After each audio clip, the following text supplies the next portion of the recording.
Hi guys, இன்னைக்கு இந்த மூவியோட செகண்ட் பார்ட்டுக்குள்ளே போயிடலாம். ஃபர்ஸ்ட் பார்ட் பார்க்காதவங்க டிஸ்கிரிப்ஷனில் லிங்க் வச்சுருக்கேன், அதை பார்த்துட்டு வந்து பாருங்கள். அப்போ தான் உங்களுக்கு புரியும். இப்போ அந்த கன்ஸ்ட்ரக்ஷனோட பாஸ்க்கு வந்துட்டு ரைட் ஹேண்ட் மாதிரி ஒருத்தன் இருப்பான். அவன் என்ன பண்ணுறான்னா, மற்ற ஒர்க்கர்ஸோட ஃபுட்டுக்கான செலவெல்லாம் வந்துட்டு கம்மி பண்ணிவிட்டு அவன் வந்துட்டு நல்ல ஆடம்பரமான ஃபுட்லாம் வாங்கி சாப்பிட்றான். மற்ற ஒர்க்கர்ஸ்க்கெலாம் வந்துட்டு சுத்தமாக வாயிலே வைக்க முடியாத அளவுக்கு வந்து சோறு கொடுக்குறான்.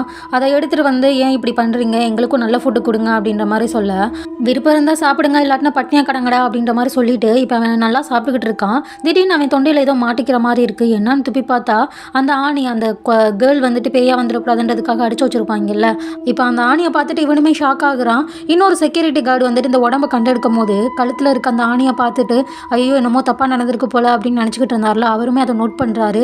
ஆல்ரெடி அதை பார்த்து ரொம்பவே பயந்து போயிட்டு அதை பற்றி யோசிச்சுக்கிட்டு இருக்கும் போது இப்போ அந்த ஆணியாக வந்துட்டு அவர் கண் முன்னாடி உருண்டு வந்து அவரை ரொம்பவே பயமுறுத்துது. இப்போ நேரம் வந்துட்டு ஒருத்தங்கிட்ட கொண்டு போய் உடம்பை அடக்கம் பண்ணுங்கன்னு சொல்லி கொடுத்து விட்டுருப்பான்ல, அதாவது நம்ம படத்தோட ஹீரோ. அவனை கூப்பிட்டு வந்துட்டு நீ அந்த உடம்பை என்ன பண்ணுன, அந்த ஆணி அவள் கழுத்துலேருந்து எடுத்து போட்டியா அப்படின்ற மாதிரி கேட்க ஆமான்னு சொல்கிறான். நீ உனக்கே தெரியாமல் ஒரு மிகப்பெரிய ஆபத்தை ஏற்படுத்தியிருக்க, இதனால் எத்தனை பேர் உயிர் போக போகுதுன்னு தெரியல, இம்மீடியட்டாக அந்த உடம்பை எடுத்து நம்ம எரிச்சாகணும், இனி அந்த உடம்பை போதிச்ச இடத்துக்கு கூட்டிகிட்டு போ அப்படின்ற மாதிரி சொல்ல இப்போ அவனுமே கூட்டிகிட்டு போகிறான். குழி தோண்டி பார்க்குறாங்க, ஆனால் அந்த இடத்துல அவளோட உடம்பு இல்லை. திரும்பி ரிட்டன் வந்துடுறாங்க. இப்போ ஹீரோ வந்து அந்த இடத்துலேருந்து கிளம்பிடுறான்.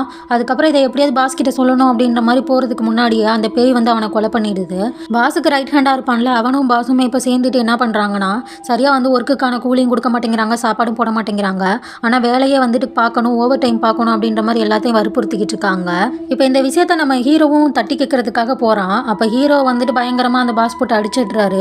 அன்னைக்கு நைட்டே வந்துட்டு அந்த பாஸை வந்துட்டு நம்ம பேய் வந்து கொலை பண்ணிடுது. காலையில் பாஸ் இறந்து போயிட்டாருன்ற விஷயத்த ஆல்ரெடி ரைட் ஹேண்ட் மாதிரி ஒருத்தர் இருப்பான்ல, அவனுக்கு தெரியப்படுத்துறாங்க. அவனுமே ஆல்ரெடி வந்துட்டு செக்யூரிட்டி கார்டோட பாடியையும் வந்துட்டு அப்போ தான் கண்டுபிடிச்சிருந்துருப்பான். சரி, ஒரு மந்திரவாதியை வச்சு இதை எப்படியா சரி பண்ணிடலாம் அப்படின்ற மாதிரி ஒரு மந்திரவாதியை ரெடி பண்ணுறாங்க.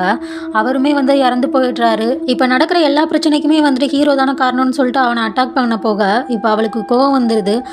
அவனை அட்டாக் பண்ண போகும்போது பின்னாடி இருக்க ஹீரோ கிட்ட அந்த மந்திரவாதி சொன்ன மாதிரி அந்த நெய்லை எடுத்து திரும்பவுமே அவள் கழுத்தில் குத்து அப்படின்ற மாதிரி சொல்ல இப்போ ஹீரோவும் குத்த வர்றான்.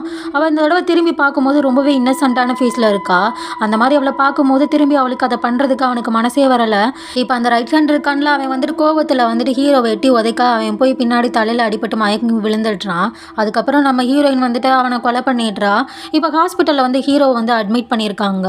அங்கே போய் பார்க்குறா. அப்போ தான் லைட்டாக வந்துட்டு ஹீரோவுக்கு வந்துட்டு கான்சியஸ் வந்துருக்கு. இப்போ வந்து ரொம்பவே இன்னசென்ட் ஃபேஸில் தான் இருப்பா, நார்மலாக தான் இருப்பா. இப்போ அவனை பார்த்துட்டு அவன் பண்ண உதவிக்கு வந்துட்டு நன்றியை தெரிவிக்கிற மாதிரியும் அவனை விட்டு போக மனசு இல்லாத மாதிரி தான் பார்த்துக்கிட்டு இருக்கா. பட் தன்னோட இந்த நிலைமைக்கு ஆளாக்குன அந்த 3 பேரை சும்மா விடக்கூடாதுன்னு சொல்லிட்டு அங்கேருந்து கிளம்பிடுறா.